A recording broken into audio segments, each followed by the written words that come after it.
harta haram itu bisa dilihat dari dua sisi. Pertama itu adalah haram zatnya.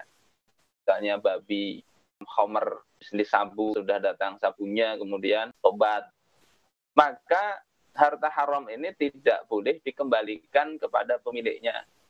Aku tobat ya, tadi sudah beli khamr, miras, akhirnya di drop kembali, ini mirasnya kamu ambil, saya ambil uangnya, tidak begitu. Tidak juga boleh dia jual. Ada seorang datang kepada Rasulullah ketika pulaan khamr. Ya Rasulullah, aku punya harta anak yatim dan sudah ku belikan khamr. Tiba-tiba ayat tentang khamr turun. Bagaimana? Bolehkah aku jual? Kata Rasul, jangan. Bolehkah aku sodakohkan? Kata Rasul, jangan. Terus diapakan? Ya dibuang. Buang. Walaupun itu ya rugi secara material, rugi. Kemudian yang kedua, harta haram itu bisa juga didapat ya secara jalan yang haram tapi zatnya itu halal. Misalnya apa? Mencuntan Indomie. Mencuri Indomie. Indomie ada tulisannya dijamin halal. Walaupun dijamin halal tapi karena dia dapat dari mencuri, tetap saja itu hukumnya haram. Nah, ini dibagi dua. Pertama, kalau dia tidak melakukan itu karena tidak tahu keharamannya, maka apa yang dilakukan adalah dia itu yang sudah lalu ya sudah berlalu karena tidak tahu dia. Tidak perlu kemudian ditelisik lagi, dihitung-hitung. Ini dulu haram, diikan tidak. Jadi kalau memang awalnya tidak tahu, yang sudah lalu sudahlah berlalu. Tidak usah diungkit-ungkit lagi. Yang akan datang bagaimana? Yang akan datang di-cut sejak dia bertobat. Misalnya dia melakukan riba. Yang sudah lalu sudahlah. Fa'in tubtum falakum ru'usu amwalikum, kata Allah. Kalau kalian bertobat, maka sejak tobat itu bagi kalian adalah harta pokok kalian. Jadi yang ribanya tinggalkan.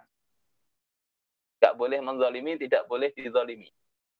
Itu kata Allah Subhanahu wa taala. Ini kalau dapatnya dari muamalah yang haram tapi dia tidak tahu. Kemudian kalau dia tahu bagaimana? Sudah tahu itu haram, tetap dilakukan, maka perlu dilihat apakah yang dia lakukan itu diperoleh secara saling ridho. Saling ridho. Kayak riba tadi, sebetulnya kalau tidak tahu ya sudah tadi, selesai. Kalau yang tahu dia itu riba itu haram tapi dilakukan, maka caranya bagaimana? Kalau riba itu karena diperoleh saling ridho, maka tidak harus dikembalikan, tidak. Ini bisa dilihat di kitab Zadul Ma'ad. Jadi tidak harus dikembalikan kepada yang dulu, termasuk misalnya akad-akad batil, tapi sudah saling ridho. Termasuk harta haram karena misalnya pelacuran, bah laki-lakinya membayar, si perempuannya tobat, kemudian duitnya kadang harus dikembalikan. Nyamanan, yang lakiannya dikembalikan. Dia bisa infakkan untuk perkara-perkara kemaslahatan umat. Kalau di dalam al-amwal itu harta tadi hendaknya diserahkan ke Baitul Mal untuk keperluan kaum muslimin. Jadi, harta haram yang tadi dari pelacuran, dari riba, dari suap, ya, suap karena ridho bukan paksaan, maka hendaknya dikembalikan ke Baitul Mal. Atau kalau sekarang nggak ada, untuk kemaslahatan kaum muslimin. Itu kalau dia kaya. Kalau dia fakir kayak apa? Saya ini kaum muslimin juga Ustaz, dan saya perlu kemaslahatan. Maka di dalam Zadul Ma'ad itu dia boleh mengambil sekedarnya saja.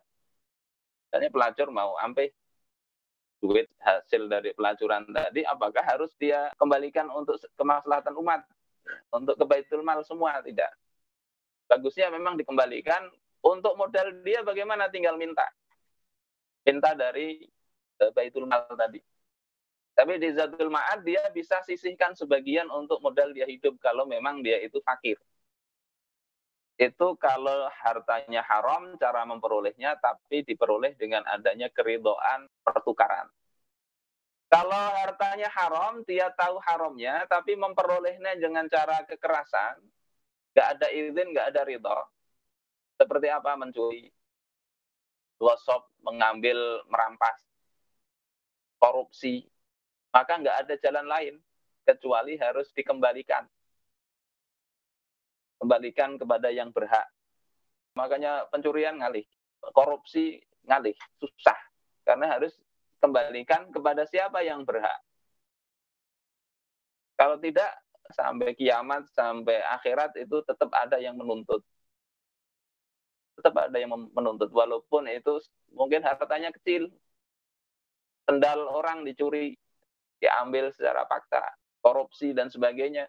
Dia tahu itu haram, dia ambil dengan cara tidak ada izin dan ridho, maka itu tidak ada jalan lain kecuali dikembalikan kepada yang berhak. Kalau tidak ada lagi yang berhak, gimana? Nggak tahu lagi. Jadi zatul ma'ad itu ya diinfakkan untuk diniatkan membayari hutang orang tersebut kalau kita tahu orang tersebut punya hutang. Kalau nggak tahu lagi gimana? Disodakohkan untuk orang tersebut. Tentunya ketika ternyata ketemu orangnya menuntut, maka wajib dikembalikan kepada orang tersebut. Itu ringkasan bagaimana status harta haram ketika kita bertobat. Tidak serta-merta hilang begitu saja, tidak. Hilang dosanya enggak. Jadi lihat harta haramnya jenis apa.